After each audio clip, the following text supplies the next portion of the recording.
changing lifestyle. The increase of personal belonging. There are various things in our houses. Pens, pencils, books, notebooks, clothes, utensils, beds and mattresses. What a list! The nomadic Stone Age people did not possess so many things. When man settled in one place, the number of things that he had began to increase. Agricultural implements, earthen pots, utensils, clothing. He also owned domestic animals, farms and houses. All these things now belong to him. Personal belongings are known as private property.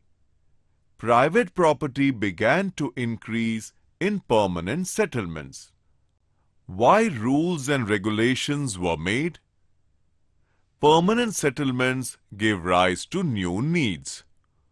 All the work in a village had to run smoothly. The village had to remain united. Property had to be guarded. Therefore, man made certain rules and regulations. It was decided that all the people should obey these rules. Administration of the village.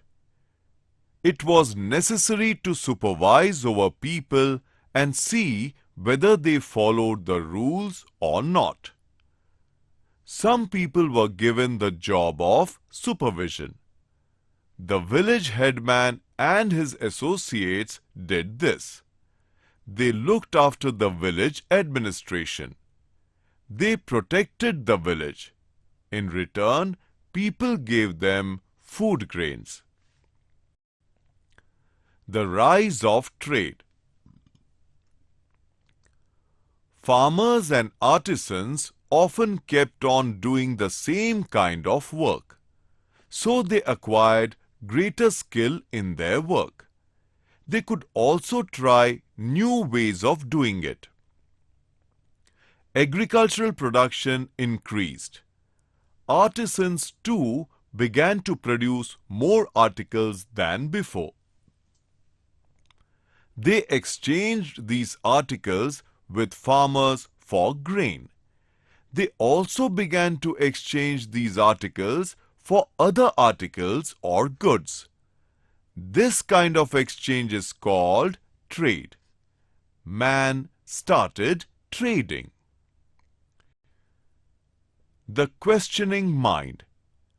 Man could not understand many natural events such as thunder and lightning, earthquakes, even night following day.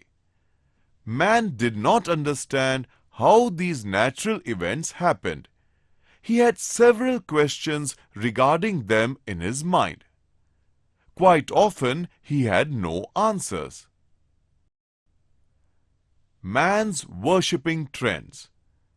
Man started believing that events which cannot be explained are brought about by God. Man regarded the sun, rain, wind, and such other natural forces as deities. He wanted to please them, so he offered prayers to them. The nomadic man believed that God gave him good game. Later on, when he started farming, his idea of God also changed. He began to think of land as his mother. Man realized that a good crop depends on the soil, rain, and the sun. He started worshipping these.